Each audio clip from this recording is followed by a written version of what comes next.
Assalamualaikum warahmatullahi wabarakatuh. Selamat malam Bapak Ibu.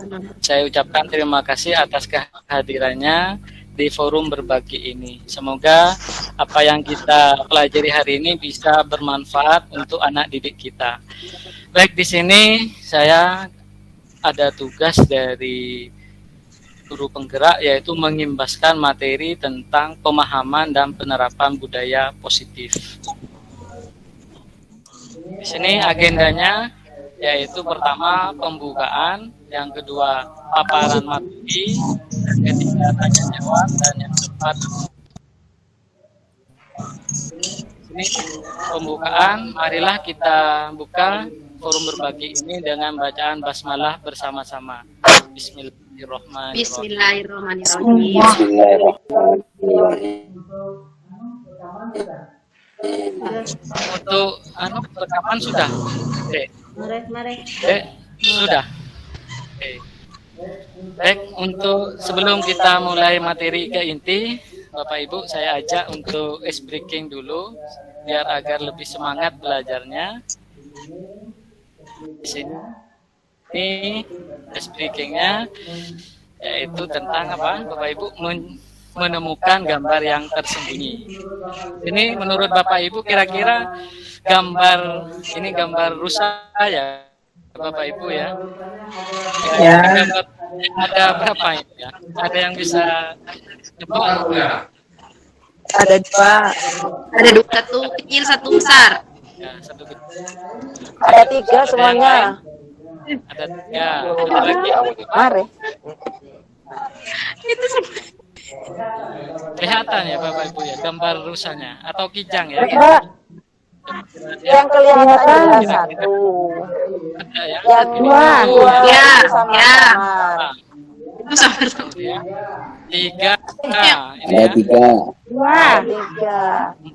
Tiga. Ada Empat. Sekarang kalau yang ini, kira-kira gambarnya ada berapa? Gambar apa, Pak? Banyaknya orang. Dua, tiga. Orang. Satu, dua, tiga. Empat. Ada empat. Ya, kakek. Ada empat. Apa ya? Goreng. 4, 5 ya. Jadi ada 5. Oh iya, 5. 4, 1. yang terakhir, sudah kelihatan ini. Ini berapa ini? Kira-kira ada berapa gambar? Iya, kayaknya. Ini ada beruang. Ada lagi. Kuda, beruang, singa, elang, serigala, ada apa? Saya tidak bisa melihat gambarnya. Perempuan dan sudahnya. Sudah. Semoga speaking kita bisa lebih semangat belajarnya. Kita langsung lanjut ya Bapak Ibu tentang sebelum kita mulai ke materinya, mari kita buat kesepakatan belajar. Yang pertama, seluruh peserta memiliki kesempatan untuk berpendapat.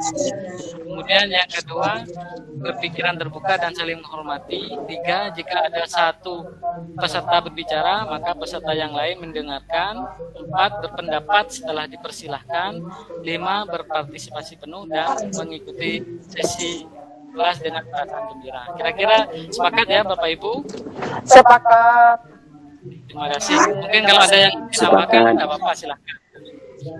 Sudah ada ya, sepakat ya? Oke, maka sekarang tujuan pembelajaran kita hari ini ada 3 Bapak Ibu. Yang pertama, bahkan peserta itu mampu memahami konsep pendidikan ya menurut Ki Hajar Dewantara yang dihubungkan dengan konsep budaya positif ya di sekolah. Kemudian yang kedua, peserta mampu melakukan evaluasi dan refleksi tentang praktik disiplin sehingga diharapkan nanti bisa mendapatkan pemahaman baru mengenai konsep disiplin positif sehingga menciptakan murid dengan profil pelajar Pancasila.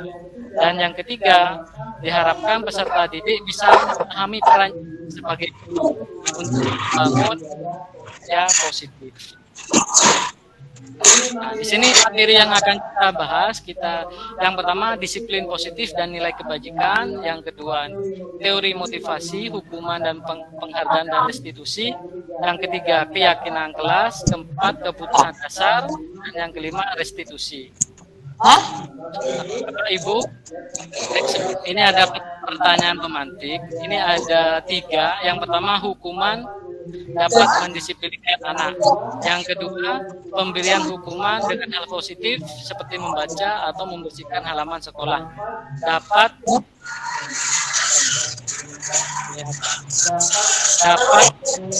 meningkatkan disiplin anak, dan yang ketiga memberi penghargaan dapat meningkatkan motivasi belajar anak. Nah, sekarang Bapak Ibu, saya tanya kepada Bapak Ibu, kira-kira dari 3 hal ini mana yang Bapak Ibu setuju?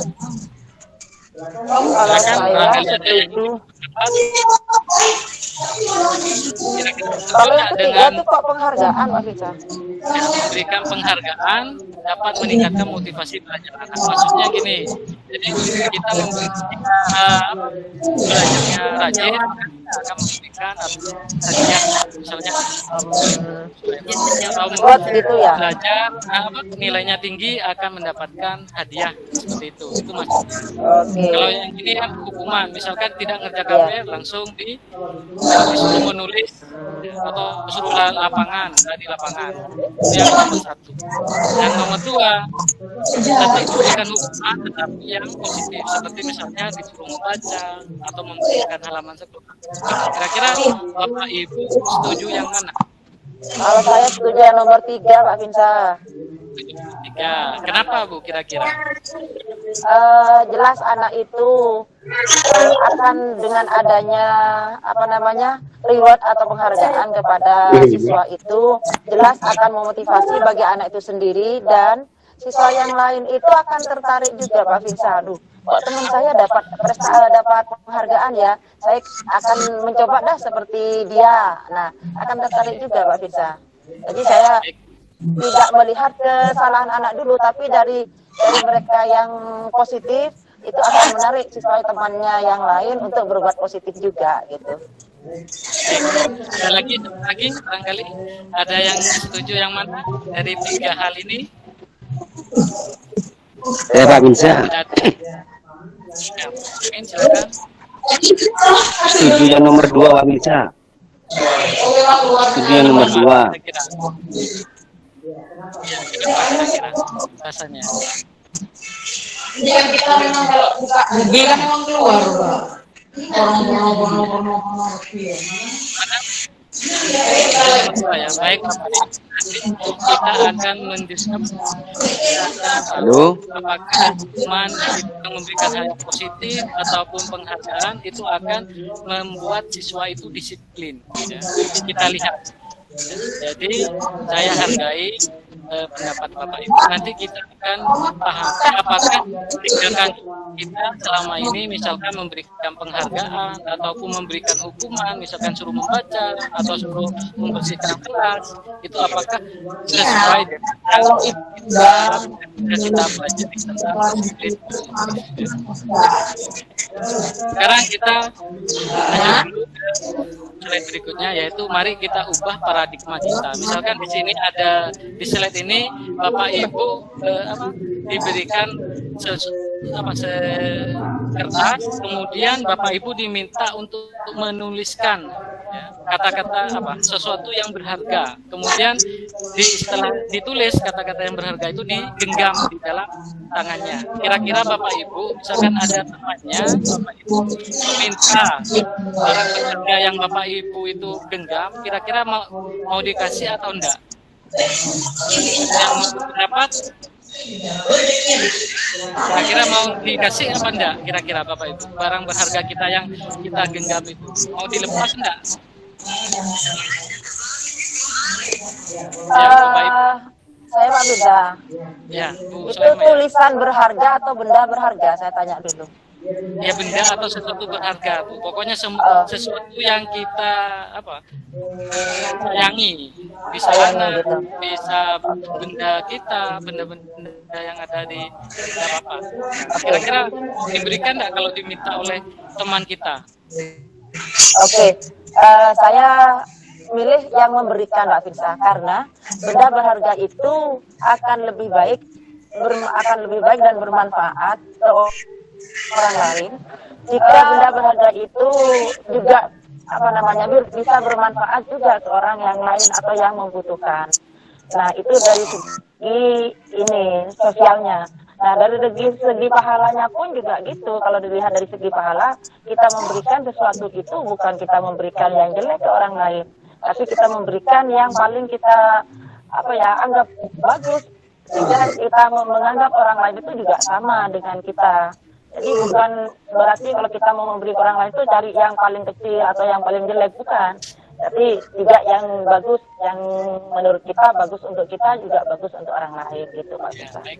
Ya, terima kasih. Saya hargai pendapat Bu Sulaiman. Ya, tapi yang jelas kita itu sebenarnya sesuatu yang kita miliki itu secara naluri kita itu tidak akan pernah memberikan pada orang lain. Kenapa? Karena itu adalah hal yang berharga untuk kita. Kita lihat kenapa ini yang terjadi selama ini, ya, selama yang kita menjadi bahwa kita itu paradigma atau pola pikir kita itu masih menganut ilusi kontrol. Jadi apa hubungannya dengan menggenggam tangan erat itu? Yaitu harusnya apa? Siswa kita itu memiliki sesuatu yang berharga untuk dirinya, sehingga kita yang sebagai guru masih menganggap bahwa guru itu bisa mengontrol murid. Kemudian yang kedua, kritik, ilusi bahwa kritik membuat orang merasa bersalah dapat menguatkan karakter. Kemudian yang ketiga, ilusi bahwa semua penguatan positif itu efektif dan bermanfaat. Dan yang terakhir, ini yang sering kita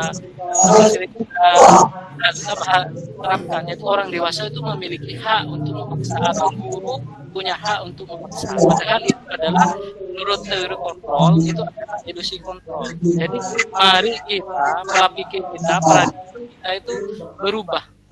Awalnya yang sesuatu yang bisa kita kendalikan, kita harus berubah menjadi apa? Jadi ilusi kontrol kita itu sebenarnya yang kita anut selama ini adalah menganut yang diharapkan kita ini setelah belajar tentang disiplin positif ini diharapkan kita sebagai guru memahami tentang adanya teori kontrol, yang mana kita berusaha itu memahami pandangan orang lain tentang kita mencoba mengubah orang agar berpandangan sama dengan kita. Kemudian yang kedua, semua perilaku memiliki tujuan. Nah, yang paradigma kita yang sebelumnya bahwa perilaku buruk itu dilihat sebagai suatu kesalahan, padahal siswa itu melakukan kesalahan itu pasti memiliki tujuan.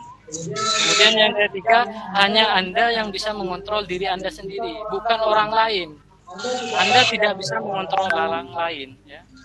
Kemudian kalau yang stimulus respon yang terakhir, modal itu berpikir menang dan kalah. Nah, nanti mari kita ubah berpikir menang-menang. Jadi guru itu nanti kalau misalkan ada kesalahan dari siswa, guru itu bisa memberikan solusi, siswa juga memberi dari solusi itu, jadi tidak menjadi rasa bersalah, seperti itu Bapak Ibu. Yang akan kita pelajari di teori kontrol yang dikenalkan oleh William Glasser. Apa itu disiplin positif? Di sini pengertiannya, disiplin positif itu bukan peraturan, tetapi belajar kontrol diri dengan menggali potensi kita agar mencapai tujuan mulia. Nah, nanti di sini kita akan belajar tentang teori motivasi, kemudian posisi kontrol dan kebutuhan dasar manusia. Karena kita lihat dari disiplin itu artinya belajar. Artinya disiplin diri itu membuat orang itu menggali potensinya menuju sebuah tujuan apa yang dia hargai. Tetapi paradigma kita selama ini yaitu apa? Disiplin itu sesuatu yang dilakukan seseorang pada orang lain untuk mendapatkan kepatuhan. Jadi disiplin itu harus ada kepatuhan. Jadi kata disiplin ini dihubungkan dengan ketidaknyamanan, bukan apa yang kita hargai ataupun pencapaian suatu tujuan yang mulia. Nah, disiplin ini apa Bapak Ibu? Menanamkan motivasi kepada semua siswa agar menjadi orang yang mereka inginkan dan menghargai dirinya dengan nilai-nilai yang mereka percaya. Disiplin positif ini berangkat dari siswa yang internal, bukan dari luar. Kalau dari luar nanti berdampaknya itu hanya jangka pendek. Sedangkan jika motivasi ini dari internal, dari diri sendiri, maka dampaknya akan jangka panjang. Sama dengan tadi, dengan adanya hukuman dan hadiah itu bagus sebenarnya membuat siswa disiplin. Tetapi itu dampaknya hanya jangka pendek. Nah, ini yang kita inginkan ini nanti apa Bapak Ibu, yaitu dengan jangka panjang, yaitu dengan motivasi menggunakan disiplin positif. Disiplin positif itu apa? Yaitu bertanggung jawab terhadap dirinya sendiri, apa yang melaksanakan apa yang ingin mereka inginkan dengan nilai apa? Nilai-nilai kebajikan universal, ya. Di mana di sini kita saat ini nilai-nilai kebajikan universal itu dituangkan dalam profil pelajar Pancasila dengan 6 dimensi ya, 1, 2, 3, 4, 5, 6 dimensi. Nah itu yang diharapkan oleh pendidikan. Kemudian ini teori motivasi perilaku manusia. Tadi kan ada yang setuju tentang menghindari ketidaknyamanan hukuman. Apa yang akan terjadi apabila saya tidak melakukannya? Itu termasuk motivasi eksternal. Kemudian yang kedua, untuk mendapatkan imbalan dari orang lain atau institusi. Ini juga motivasi eksternal. Dan yang ketiga, ini yang diharapkan dari disiplin positif, yaitu menghargai diri sendiri. Ini adalah tujuan dari disiplin positif ini karena berangkat dari motivasi internal.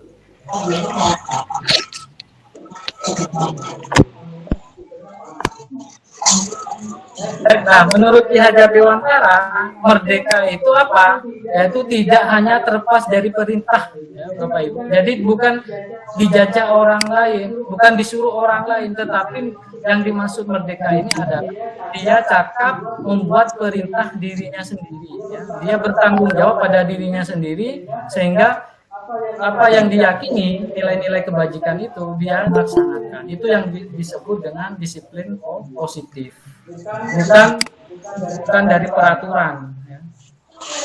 Ini kita lihat perbedaan antara hukuman, konsekuensi, dan restitusi. Hukuman ini kalau Bapak Ibu lihat itu bisa dikatakan sebagai identitas gagal, ya, dampaknya negatif. Sedangkan konsekuensi itu sama dengan peraturan, Bapak Ibu. Tetapi ini netral. Kemudian yang restitusi ini yang nanti kita harapkan kita bisa laksanakan, yaitu suatu penanganan kepada siswa, tetapi siswa itu yang mencari solusinya. Kita sebagai guru hanya memberikan fasilitas. Ya. Nanti akan saya tunjukkan bagaimana menerapkan langkah-langkah restitusi ini sehingga menimbulkan disiplin positif. Nah, kemudian yang berikutnya keyakinan kelas. Nah, di sini untuk menerapkan agar budaya positif itu, disiplin positif itu berjalan, maka di kelas itu akan dibuat tentang keyakinan kelas. Apa itu keyakinan kelas? Yaitu nilai-nilai kebaikan atau prinsip-prinsip yang disepakati secara universal. Jadi nanti kesepakatan itu yang akan diterapkan nanti akan lebih bersemangat atau tergerak untuk melaksanakannya daripada hanya sekedar aturan.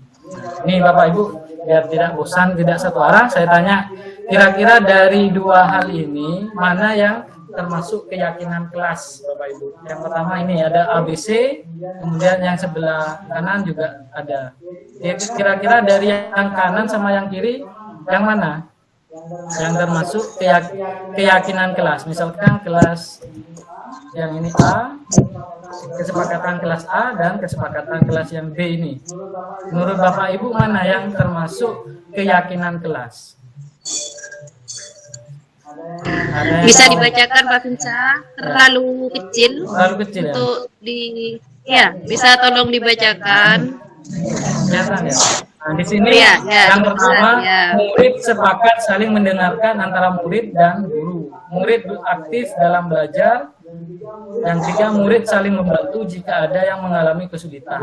Kemudian yang satunya, kami guru dan murid yang saling menyayangi. B, kami murid yang semangat belajar. C, kami murid yang peduli dengan teman-teman. Kira-kira mana Bapak Ibu? Yang A apa yang B? Kira-kira yang termasuk keyakinan kelas.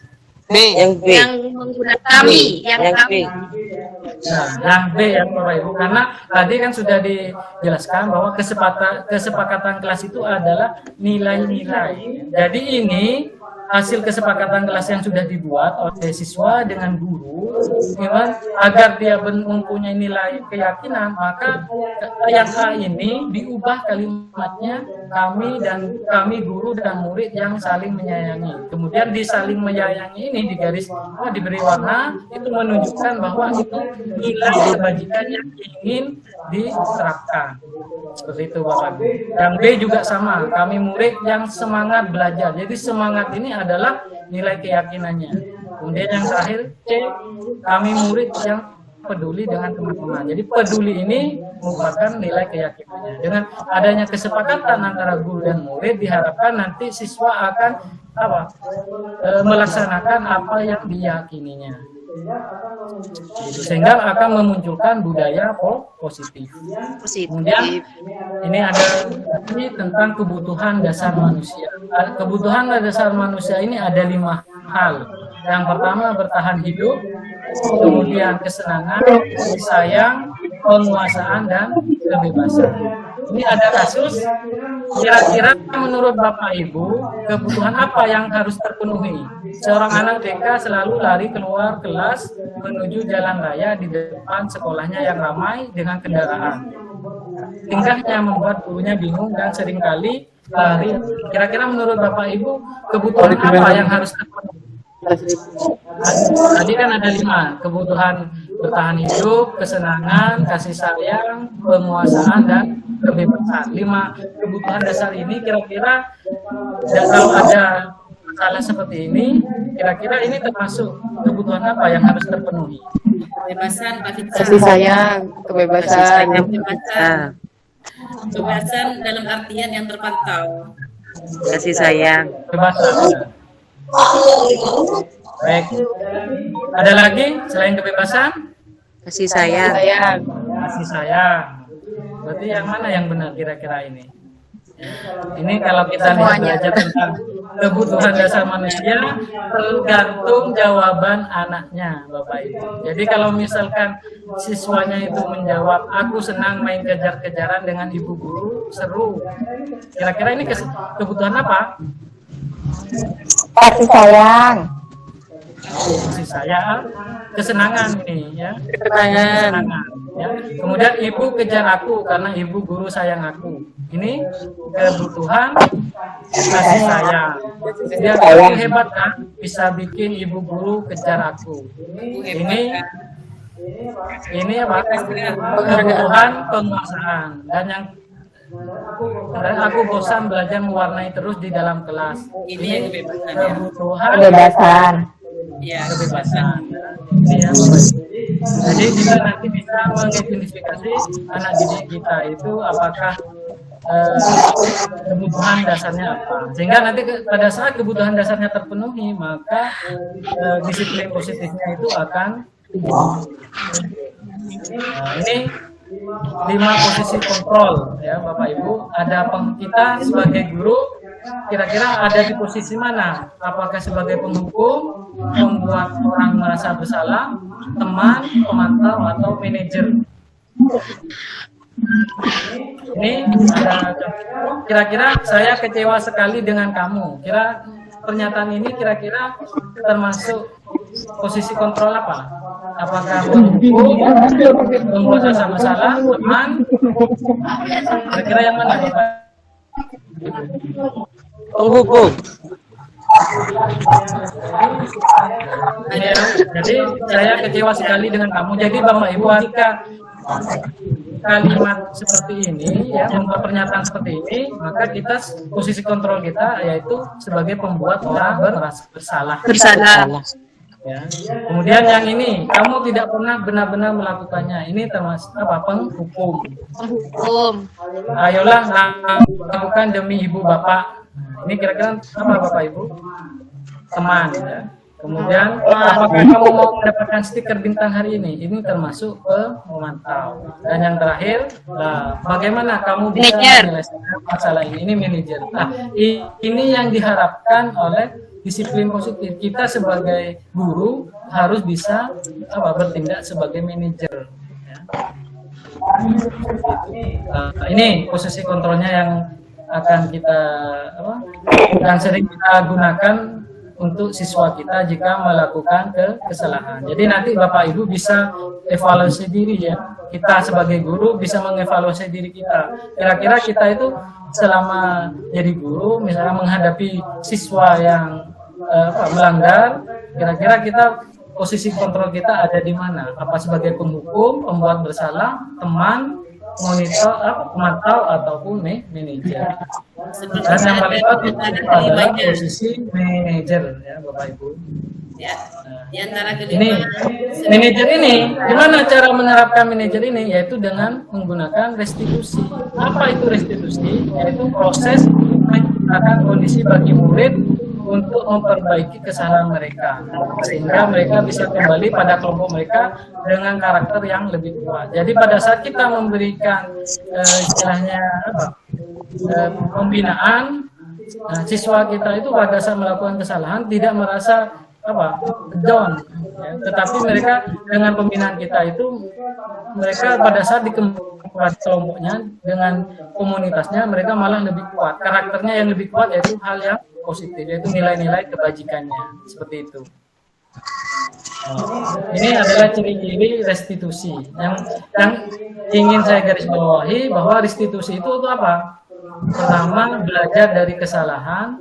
Kemudian yang kedua, untuk memenuhi kebutuhan dasar dan fokus pada solusi. Langkah-langkahnya dengan menggunakan segitiga restitusi, yaitu ini: menstabilkan identitas, validasi tindakan yang salah, menanyakan keyakinan. Ini Bapak Ibu yang harus kita laksanakan.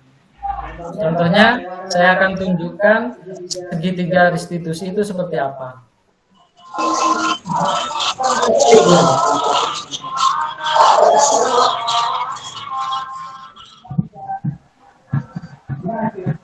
Ini kelihatan videonya saya, Bu, Bapak Ibu.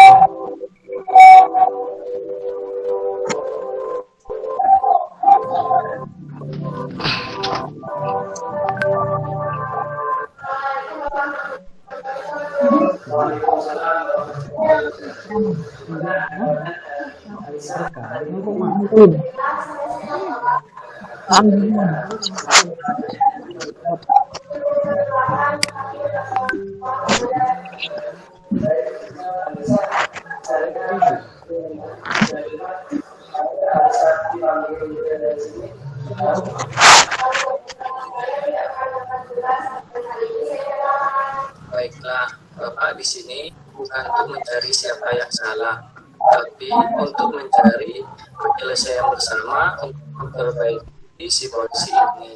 Kamu pasti melakukan itu adalah kan?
Terus kalau yang tidak melakukan tugas, gimana solusinya?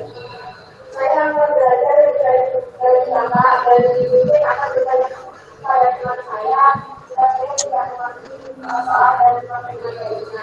Saya dilarang saya tidak isi pembelajaran di media sosial.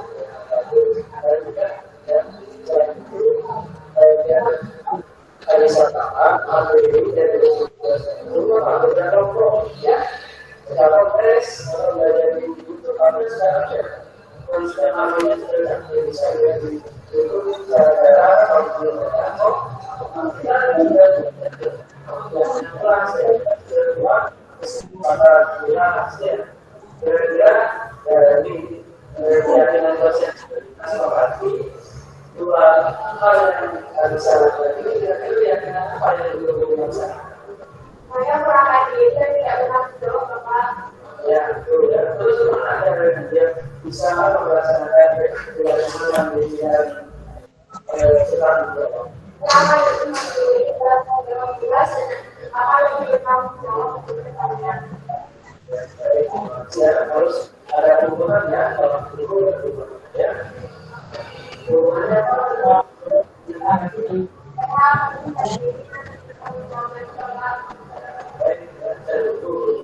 Semoga kedepannya bisa tidak mengulangi dan kita keluar.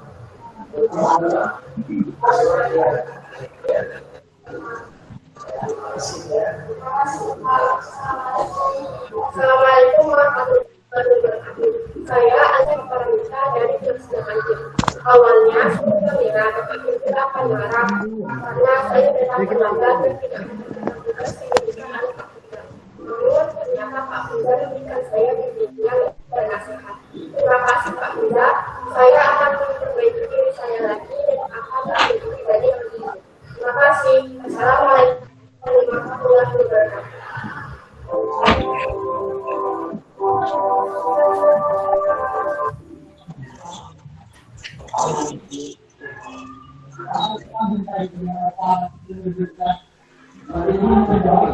Baik Bapak Ibu, itu adalah video simulasi tentang penerapan keyakinan dengan menggunakan langkah segitiga restitusi. Barangkali Bapak Ibu ada yang ingin ditanyakan tentang pemaparan materi hari ini, silakan.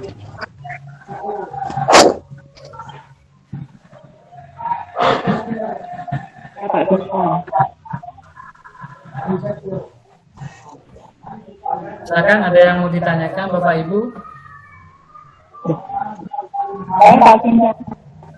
Ya, Bu Eli, silakan.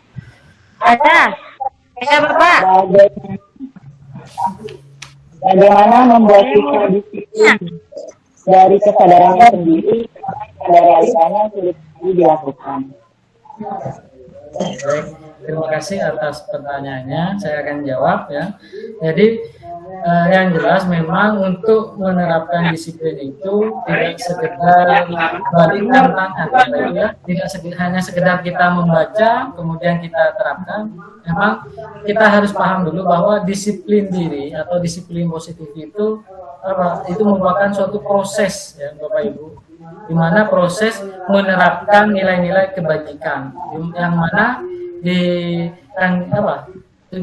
nilai-nilai kebajikan kita saat ini yang dicanangkan oleh Kementerian Pendidikan yaitu profil pelajar Pancasila. Ini memang butuh proses yang panjang. Makanya nanti ini goalnya, tujuan utama akhirnya itu adalah 2045 Bapak Ibu, yaitu generasi emas, di mana nanti diharapkan tahun 2045 ini bisa mencetak generasi emas yang berbudaya positif dan memiliki keterampilan abad 21.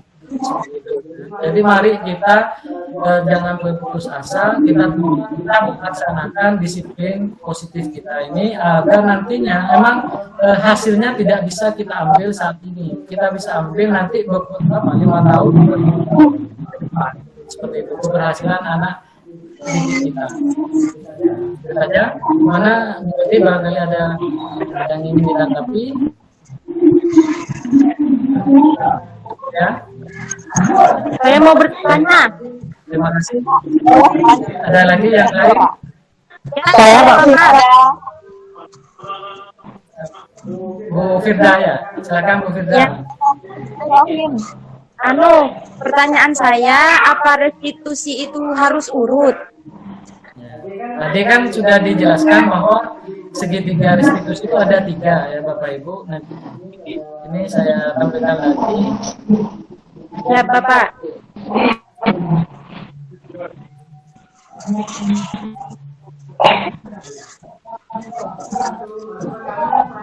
Untuk rekaman Pak Ruslan aman Pak? Aman. Lanjut. Nah ini Bapak Ibu, jadi langkah-langkah restitusi kita itu yang pertama menstabilkan identitas, kemudian validasi tindakan yang salah dan menanyakan keyakinan. Nah di sini itu tidak harus urut Bapak Ibu, boleh dilakukan sefleksibel mungkin tergantung situasi dan kondisi. Penekanannya Bapak Ibu, segitiga restitusi ini dilakukan untuk apa? Agar nanti siswa itu menyadari kesalahannya, sehingga kita sebagai pendidik bukan memberikan solusinya, tetapi memfasilitasi, sehingga siswa itu yang menemukan sendiri solusinya. Mereka siswa itu yang melakukan kesalahan tidak merasa dihakimi, bahkan menimbulkan perasaan yang kecewa, sakit hati atau down. Sehingga mereka dengan adanya segitiga restitusi ini diharapkan mereka menemukan solusinya, kemudian nanti setelah solusinya diterapkan, dia pada saat berkumpul dengan komunitasnya, dengan teman-temannya, dia karakternya lebih kuat, yaitu nilai-nilai profil pelajar Pancasila. Itu Bapak Ibu. Ada lagi, barangkali Bu Firda ada yang ingin ditanggapi? Ya Bapak. Terima kasih. Ya, terima kasih ya. Saya mau tanya Pak Firsa. Ya, Bu Esa, ngajungan tangan, silakan. Ya. Silakan. Saya Novin. Ya, silakan Bu Esa. Ya, ini Novin, saya dari penjelasan yang Bapak jelaskan tadi tentang hukuman dan konsekuensi, saya masih kurang paham Pak Binja, apakah masih bisa dijelaskan kembali secara rinci bedanya hukuman dan konsekuensi. Terima kasih. Baik. Yang jelas hukuman dan konsekuensi itu kadang-kadang kita seling menyamakan, padahal itu berbeda Bapak Ibu. Nanti ini kalau hukuman itu sifatnya tidak terencana atau tiba-tiba tanpa melalui kesepakatan Bapak Ibu, atau tidak logis. Contohnya misalkan siswa kita itu tidak mengumpulkan tugas, kemudian langsung kita karena emosi memberikan hukuman, yaitu suruh lari lapangan. Itu kan tidak logis. Kesalahannya tidak mengumpulkan tugas, tetapi hukumannya adalah lari lapangan, dan itu tidak ada di aturan secara tiba-tiba sesuai keinginan kita karena emosi. Nah itu yang namanya. Sedangkan konsekuensi itu yang kita kenal dengan aturan, itu sudah terencana, sudah disepakati, sudah dibahas dan disetujui oleh murid dan guru atau sekolah. Tetapi umumnya konsekuensi atau aturan ini dibuat oleh pihak atau sekolah. Jadi ada tata tertibnya. Jadi itu adalah yang namanya konsekuensi, bukan hukuman. Seperti itu Bapak Ibu. Jadi siswa itu sudah tahu bahwa nanti kalau misalkan datang telat, maka tidak bisa masuk kelas, tetapi harus 15 menit berada di luar, kemudian menemui ke ruang BK untuk menemui BK. Nah itu adalah konsekuensi, sudah ada aturannya, siswa itu sudah tahu. Seperti itu. Gimana Bu Esa? Barangkali ada yang ingin didahului? Ya, Pak. Saya Pak Vinsa. Hanya lagi satu Saya lagi Pak ya. Vinsa mau tanya Pak Vinsa. Ya, silakan Bu Tuti, satu lagi Pas. Ya, silakan. Ya, ini Pak Vinsa, apa betul kita diharapkan menjadi seorang guru yang berlaku sebagai seorang manajer gitu ya Pak? Betul ya Pak? Ya.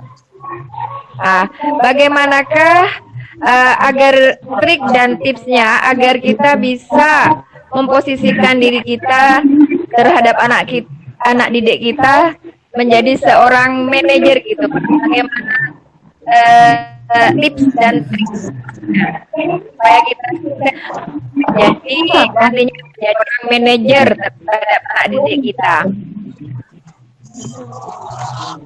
Nih, saya share lagi. Ini,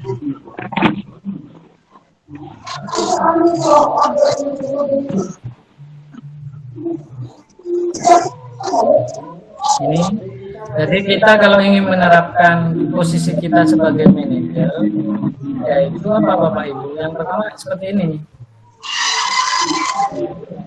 Nah, ini kata-kata kita itu ya yang biasa kita terapkan sebagai posisi manajer.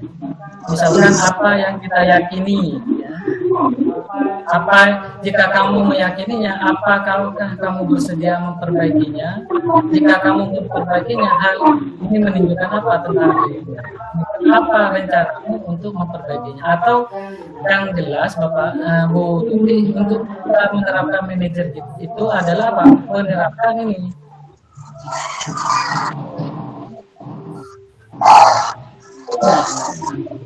Ini Bapak Ibu.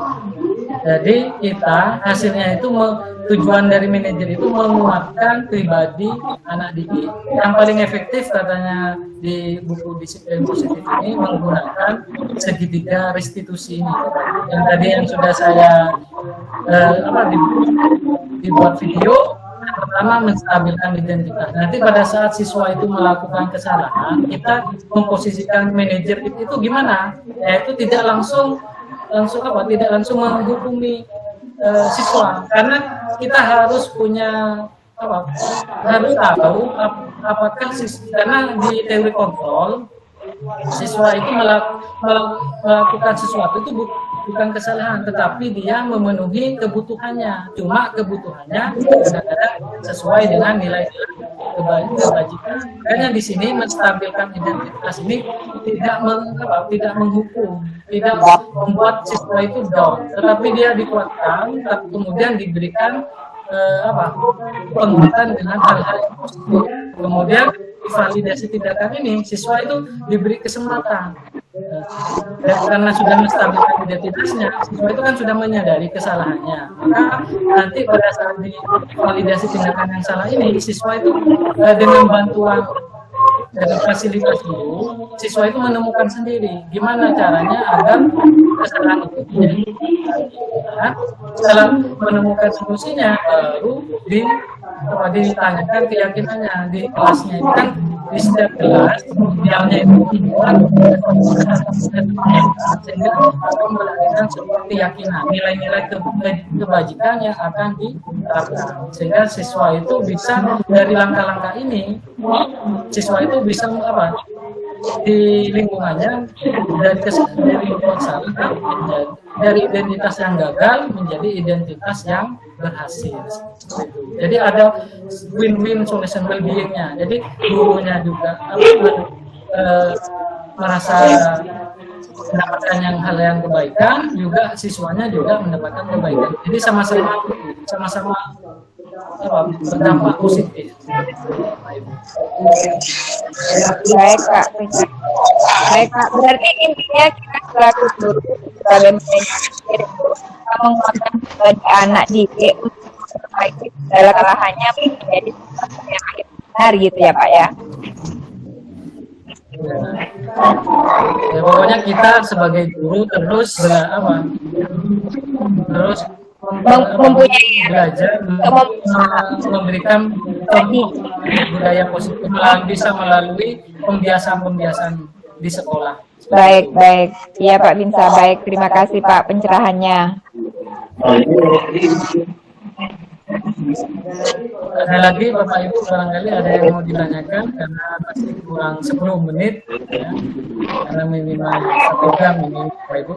Barangkali ada yang mau didiskusikan ternyata materinya, atau barangkali ada yang masih bingung tentang pemaparan materi yang sudah saya sampaikan tentang budaya. Iya Pak Binsa, saya Pak Binsa. Ya, silakan. Mengenai kesepakatan kelas ya tadi ya. Ya.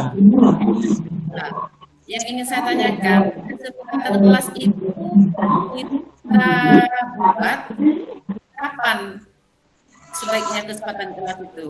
Nah, ya baik, kesepakatan kelas itu dibuat pada saat awal pelajaran, misalkan kayak awal semester ini Bapak Ibu.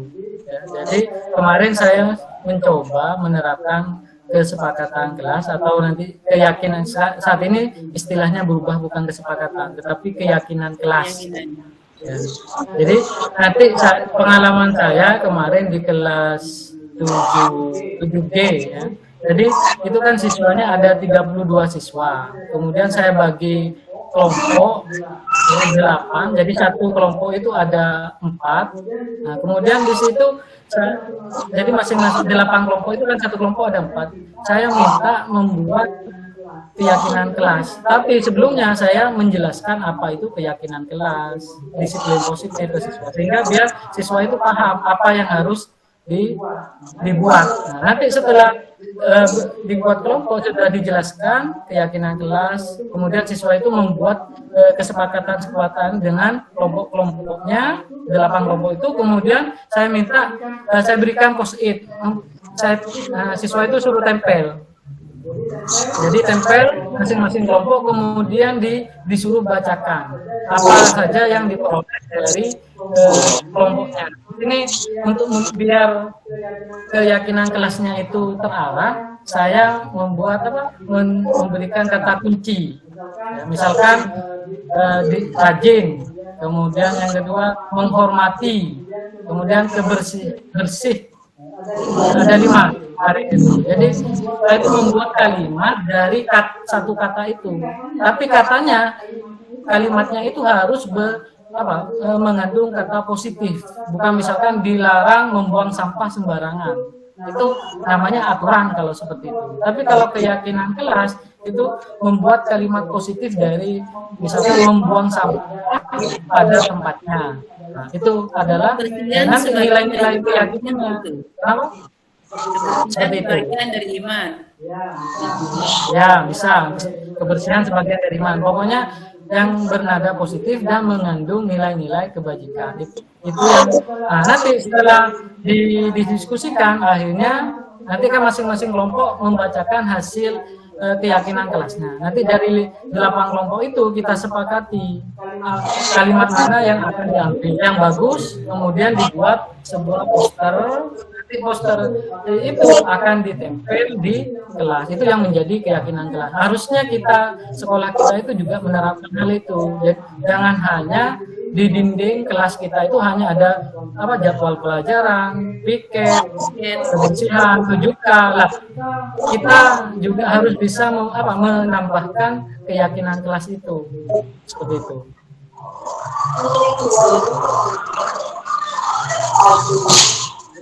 Gimana Bu Mumut barangkali? Ya, terima kasih Pak Binsa. Sudah paham. Ada lagi satu lagi.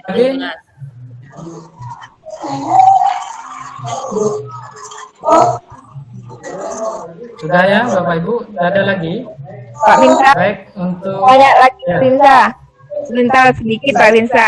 Keyakinan kelas itu apakah nanti bisa dibuat semacamnya misal di kelas saya 7C itu keyakinan kelas itu bisa pohon apa ya Pak ya, pohon cita-cita lah gitu ya Pak ya.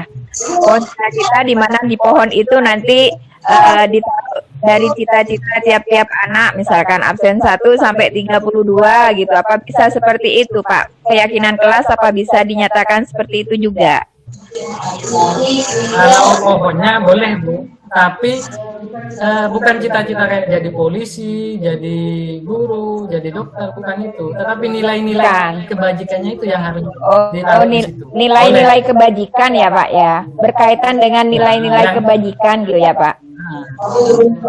Ya, nilai kebajikannya saat ini yaitu mengarah pada profil pelajar Pancasila. Pancasila, baik ya. Karena muaranya keyakinan kelas disiplin positif itu arahnya ke gimana caranya kita sebagai pendidik bisa memberikan pada diri siswa itu nanti pada saat terjun di masyarakat itu siswa kita itu bisa menerapkan profil pelajar Pancasila itu. Makanya sekarang di kurikulum Merdeka sudah ada P5 itu, proyek penguatan pelajar Pancasila. Itu salah satu untuk mendukung adanya profil pelajar Pancasila. Nanti tujuan akhirnya nanti 2045 itu mencetak generasi emas yang memiliki akhlak budi pekerti yang luhur dan juga keterampilan abad 21 yaitu 4T-nya itu. Dimensi ya Pak, ya, dimensi profil pelajar Pancasila ya Pak. Ya, dimensi profil pelajar Pancasila. Ya, baik. Ya Pak.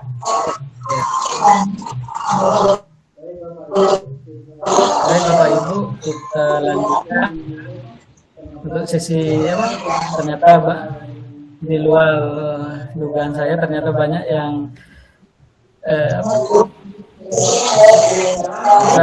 sekarang kita lanjut ke refleksi kegiatan ya Bapak Ibu. Kira-kira dari peserta ini barangkali ada yang bisa bantu merefleksikan kegiatan kita hari ini. Silakan.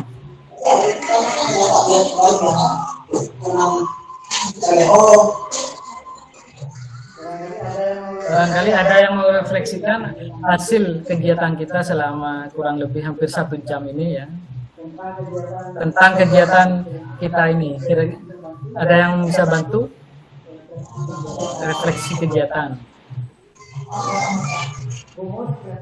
Umut silakan, barangkali bisa bantu merefleksikan kegiatan kita mengenai budaya positif.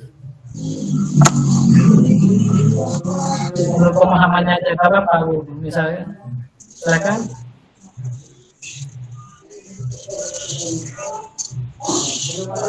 Belum ada ide. Saya boleh? Hah? Boleh?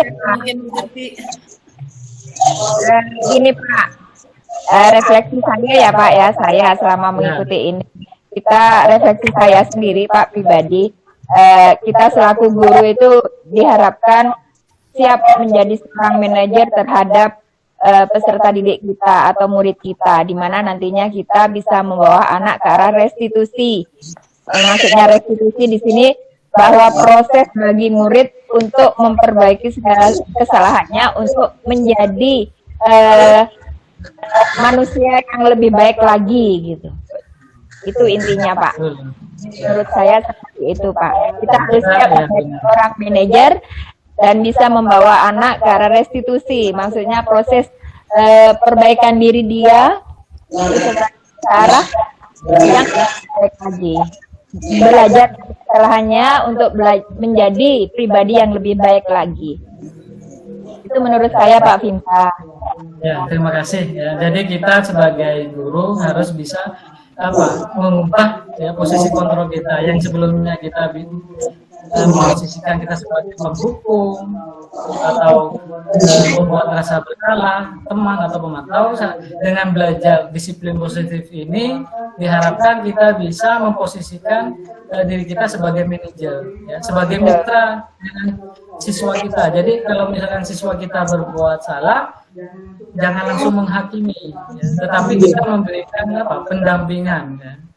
Sehingga anak didik kita itu pada saat didampingi tidak merasa hatinya kecewa, tidak merasa down, tapi dia memperbaiki kesalahannya, kemudian dia bisa menguatkan nilai-nilai kebajikannya, sehingga nanti pada saat terjun di masyarakat, siswa kita itu memiliki akhlak yang memiliki karakter yang baik. Ada lagi barangkali sebelum kita akhiri forum berbagi ini biasanya guru BK ini materinya ini sebenarnya budaya positif. Bu Endi, barangkali ada yang ingin ditanggapi refleksinya atau mau ditanyakan, nggak apa-apa, sambil mengisi waktu beberapa menit lagi.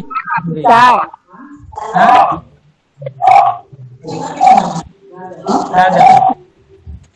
Mungkin menurut saya sedikit, artinya berarti tidak hanya kepada murid kita merubah mindset, tetapi lebih ke guru mulai sekarang dengan adanya materi Pinsa ini, saya berpikir bahwa mulai sekarang guru mulai harus mengubah mindset, melihat perjalanan dari siswa, siswa kita harus menggali terlebih dahulu kenapa seperti itu. Jadi sehingga tidak serta-merta kita salahkan gitu. Nah dari situ kita harus merubah mindset kita. Yang pertama pasti jadi guru yang lebih sabar. Jadi itu berat sekali. Karena kan murid kita kan juga macam-macam Pak gitu. Ada yang bisa dikasih tahu dengan baik, mereka paham, ada yang dikasih tahu harus berkali-kali, ada yang susah sekali gitu. Jadi memang mungkin harus dikembalikan ke diri kita dulu. Jadi sebagai guru harus memahami konsep merdeka belajar ini gitu. Terima kasih. Yang saya tangkap meskipun suaranya agak kurang jelas ya. Yang jelas memang tantangan kita sebagai guru caranya agar siswa kita itu memiliki budaya disiplin positif ya, yaitu kan memiliki kesadaran untuk melakukan sesuatu yang baik yang diyakininya untuk mencapai tujuan yang mulia.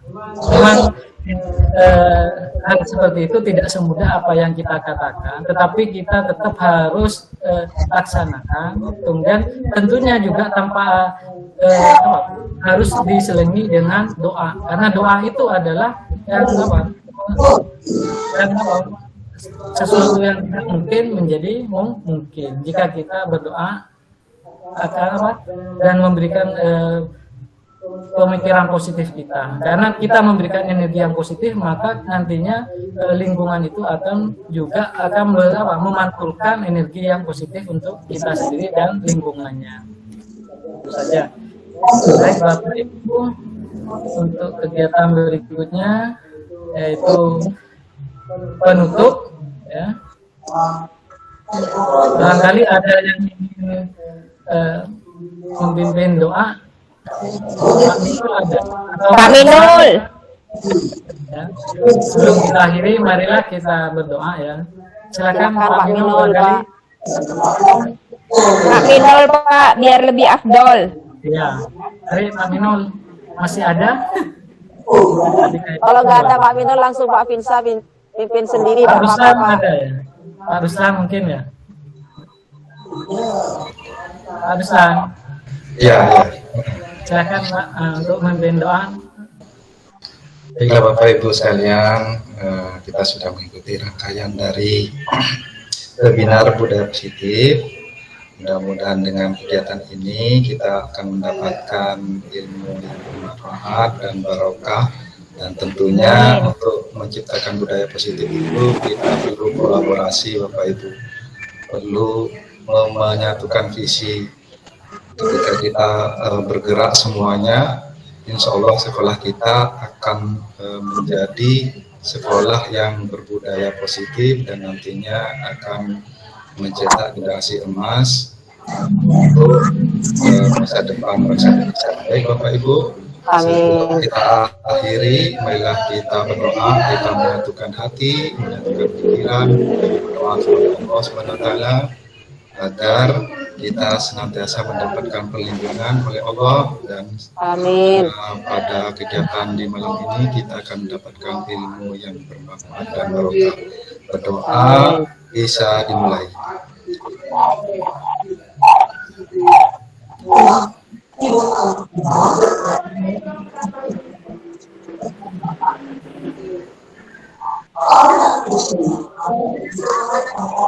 Doa bisa diakhiri. Silakan Pak Vincent. Baik Bapak Ibu, terima kasih. Terima kasih atas memimpin doa. Sebelum kita akhiri, Bapak Ibu saya minta tolong satu lagi untuk foto bersama untuk dokumentasi. Silakan kameranya yang dihidupkan.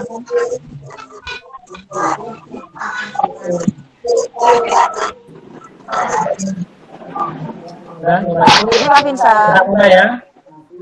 1, 2, 3.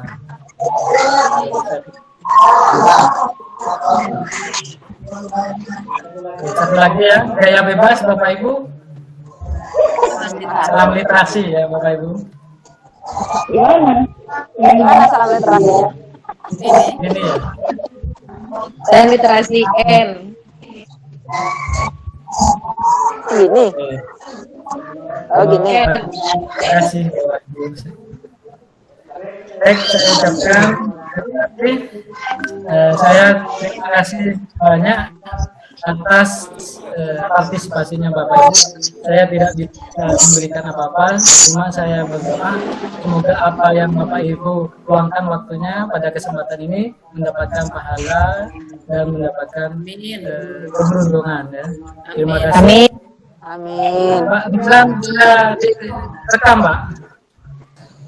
Ini sudah. Saya ternyata setiap 10 menit harus berhenti Pak, tidak bisa karena gratis bukan berbayar. Oh ya, ya. Oh, Semoga tidak rusak ya rekamannya. Mak aku udah boleh semangken sampean Pak Vincent. Gratisan. Terima kasih. Ternyata gratisan saya boy. Assalamualaikum warahmatullahi Allah berkati. Assalamualaikum warahmatullahi wabarakatuh. Gratisan dan nih.